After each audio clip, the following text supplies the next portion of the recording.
Send மேரி school என்கிற அந்த தனியார் பள்ளியின் வளாகத்திலிருந்து செய்தியாளர் ரமேஷ் இணைந்திருக்கிறார். ரமேஷ், அந்த பள்ளிக்கூடத்தில் தற்போதைய நிலை என்ன?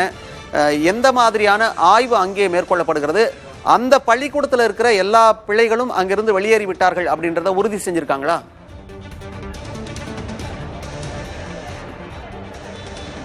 மணிமாறன், தற்போது நம்ம இந்த பள்ளி முன்பு இருக்கிறோம். அரண்மனைக்கார தெரு பாரிமுனைக்கு எதிரே இருக்கக்கூடிய பகுதியில் தான் இருக்கின்றோம். இங்க வந்து பாத்தீங்கன்னா பெற்றோர்களும் தங்களுடைய பிள்ளைகளை வந்து அழைத்து செல்லக்கூடிய காட்சிகளை நம்முடைய ஒளிப்பதிவாளர் மது காட்சிப்படுத்துறாரு. அதாவது வந்து காவல்துறையில பேசும்போது இது ஒரு பேனிக் ஆக வேண்டாம், அதாவது வந்து உள்ள செக் பண்ணி பார்த்துட்டோம், எங்க வந்து எந்த பாதிப்பும் இல்ல, யாரும் வந்து பேனிக் ஆக வேண்டாம் அப்படின்ற ஒரு பதட்டம் அடைய வேண்டாம் என்ற ஒரு கருத்தை தெரிவித்திருக்கிறார்கள். இருந்தாலும் பெற்றோர்கள் இந்த செய்தியை வந்து வாட்ஸ்அப்புகள்ல பரவியதன் அடிப்படையில் வேகமா வந்து தங்களுடைய பிள்ளைகளை அழைத்து செல்லக்கூடிய காட்சிகளை தான் நீங்கள் பார்த்துக் கொண்டிருக்கிறீர்கள். தொடர்ச்சியாக இது போன்று மெயில்கள் மூலமாக மிரட்டல்கள் வந்த வண்ணம் இருப்பதால் சென்னையில் மட்டும் 3 பள்ளிக்கு வந்திருப்பது. நம்ம பாரிமுனையில் இருக்கக்கூடிய காவல்துறை உயரதிகாரிகள் பேசும்போது பாம் கார்டெல்லாம் வச்சு செக் பண்ணியாச்சுங்க, உள்ள எதுவுமே இல்ல, மக்கள் பீதி அடைய வேண்டாம். இருந்தாலும் அந்த செய்தி வந்து பரவியதன் காரணமாக பெற்றோர்கள் வந்து தங்களுடைய பிள்ளைகளை அழைத்து செல்வதாக சொல்கிறார்கள். தற்போது பெற்றோர்கள் இருக்கிறார்கள், அவர்களிடம் கூட நம்ம கேட்கலாம். தொடர்ச்சியாக பெற்றோர்கள் வெளியில் வந்து கொண்டிருக்கிறார்கள், அவர்களிடம் கேட்கலாம், அவர்கள் என்ன சொல்கிறார்கள் என்பது போன்ற விவரங்களை நம்ம கேட்க முடியும். மேடம், நீங்க என்ன படிக்கிறாங்க பசங்க, என்ன சொல்லிருக்காங்க? 6th படிக்கிறான் சார். இல்ல சார், நான் வீட்ல இருந்த திடீர்னு போன் வந்துச்சு. போன் வந்து இந்த மாதிரி ஸ்கூல்ல வந்து பாம் டெக்னிக் இருக்கு, இவ கூட படிக்கிற பையனோட பேரண்ட் போன் பண்ணாங்க, இது மாதிரி ஸ்கூல்ல பாம் வச்சிருக்காங்களே, உங்களுக்கு ஏதாவது தெரியுமான்னு கேட்டாங்க. இல்ல எனக்கு எதுவுமே தெரியும் சொல்லி நியூஸ் ஆன் பண்ணோன்னே எங்க அம்மா திட்ட ஆரம்பிச்சாங்க, நீ எதுக்கு நியூஸ் பாத்துக்க போய் ஃபர்ஸ்ட் பிள்ளைய கூட்டா, நீங்க வந்தா ஃபர்ஸ்ட் 5வது வரை படிக்கிற பசங்க தான் நான் வெளியில விடுவேன்னாங்க. அப்ப 6வது வந்து 12வது வரைக்கும் படிக்கிற பசங்களோட உயிர் உங்களுக்கு முக்கியம் இல்லையான்னு சொல்லி பண்ண எனக்கும் மிஸ்ஸுக்கு ஒரே சண்டை. அதுக்கப்புறம் 6வது படிக்கிற பசங்களை கூட்டாது அங்க உட்கார வச்சிருக்காங்க. பசங்க கூப்பிட்டாலும் வர மாட்டேங்குது, மிஸ் திட்டுவாங்கன்ட்டு. நான் திட்டி இப்ப இவனை இழுத்துட்டு வந்தேன். ஏன்டா மிஸ் திட்டா திட்டிட்டு போறாங்க, வெளியில வர இழுத்துட்டு வந்தா பேக் எல்லாமே உள்ளதா இருக்கு, பேக் எல்லாம் பேனிக் ஆக வேண்டாம் சொல்லி காவல்துறை சொல்லிருக்காங்க. பேனிக் இல்லனாலும் குழந்தைங்களோட உயிர் தானே சார், அவங்களுக்காக தான் நம்ம வாழ்றோமே, பேனிக் ஆகாத எப்படி இருக்க முடியும்? பசங்களை பாக்குறவரே உயிரை என் கையில இல்ல சார், எப்படி நான் இங்க வந்தேன்னு எனக்கு தெரியல. ஃபர்ஸ்ட் வீட்டுல என்ன படிக்கிறாங்க பசங்க? நீங்க எங்க இருந்து வரீங்க? நான் கொண்டு போலீஸ் குவார்டர்ஸ்ல இருந்து வரேன். பையன் 6th படிக்கிறான்.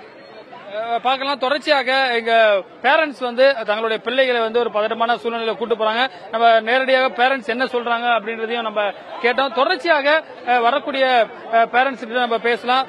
சார் வணக்கம், எங்க இருந்து வரீங்க? இப்ப என்ன சொன்னாங்க சார், எதுக்காக கூட்டு போறீங்க? இல்ல சார், பாம்பு இருக்கிறதா சொல்லிட்டு ஸ்கூல்ல இது வந்திருக்கு, மெயில் வந்திருக்கதா சொன்னாங்க.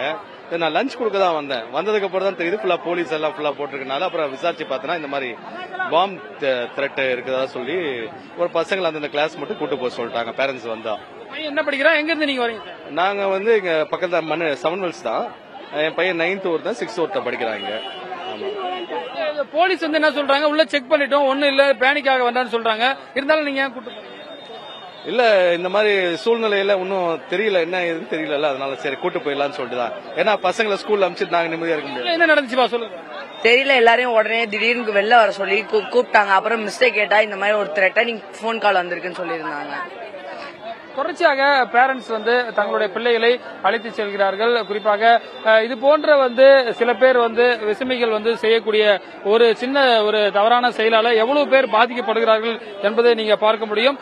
தொடர்ச்சியாக 3 பள்ளிகளுக்கு இதே போன்று விடுக்கப்பட்டிருப்பாங்க. சென்னையுடைய போலீசாரே வந்து ட்விட்டர் பக்கத்தில் போட்டிருக்கிறதுனால பதட்டமாக பேரண்ட்ஸ் வரதை நம்மளால பார்க்க முடியுது. மணிமாறன், ரமேஷ், அங்க பள்ளிகளுக்கு விடுமுறை அப்படிங்கிற செய்தி ஒரு பக்கம் கிடைச்சிருக்கு. ஆனாலும் கூட 5ஆம் வகுப்பு வரை படிக்கின்ற மாணவர்களை மட்டுமே விடுறாங்க. 6ஆம் வகுப்புக்கு மேல பாதிக்கப்பட்ட பரவாயில்லையான ஒரு பெண்மணி கேள்வி எழுப்பந்து நம்ம பார்த்திருந்தோம். பள்ளிக்கூடங்கள்ல எல்லா பிள்ளைகளையும் வெளியேற்றுவதில் உறுதியா இல்லையோ?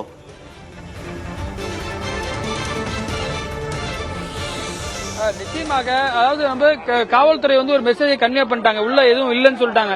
இருந்தாலும் வந்த பேரண்ட்ஸ் வந்து கண்ட்ரோல் பண்ண முடியாததால தான் இது மாதிரி அழைச்சிட்டு போகக்கூடிய ஒரு சூழ்நிலை இருக்கிறது.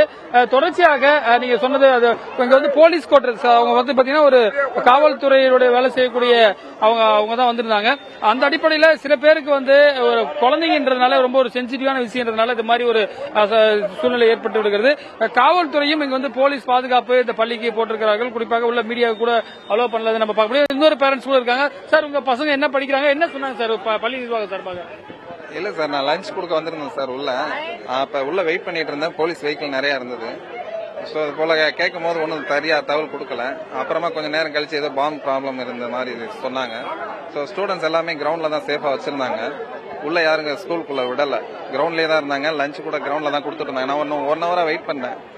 போலீஸ் சைடுல என்ன சொல்றாங்கன்னா உள்ள செக் பண்ணிட்டோம் ஒண்ணும் இல்லன்றாங்க. உங்களுக்கு பதட்டம் இல்லாம நீங்க கிளம்பலாம்? இல்ல சார், 1 to 5 கிளாஸ் விட்டாங்க.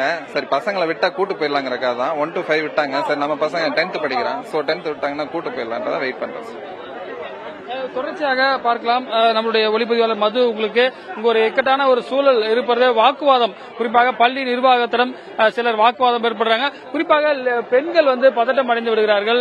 சில பெற்றோர்கள் பாத்தீங்கன்னா தங்களுடைய பிள்ளைகளுக்கு இது போன்று ஆகிவிட்டது என்று சொல்லி பதட்டம் அடையக்கூடிய ஒரு சூழலும் இருக்கிறது. இதே வந்து பள்ளி நிர்வாகம் இது போன்ற பாரிமுனை வந்து ஒரு நெரிசல் மிகுந்த பகுதி. பாத்தீங்கன்னா ஏற்கனவே வந்து டிராபிக், ஹைகோர்ட் இருக்கு, இது போன்ற பல்வேறு விஷயங்களால பாதிக்கப்பட்டிருக்கக்கூடிய இந்த பாரிமுனை பகுதியில இது போன்ற ஒரு சூழ்நிலை காரணமாக இங்க வந்து ஒரு பதட்டமான சூழல் இருக்குது.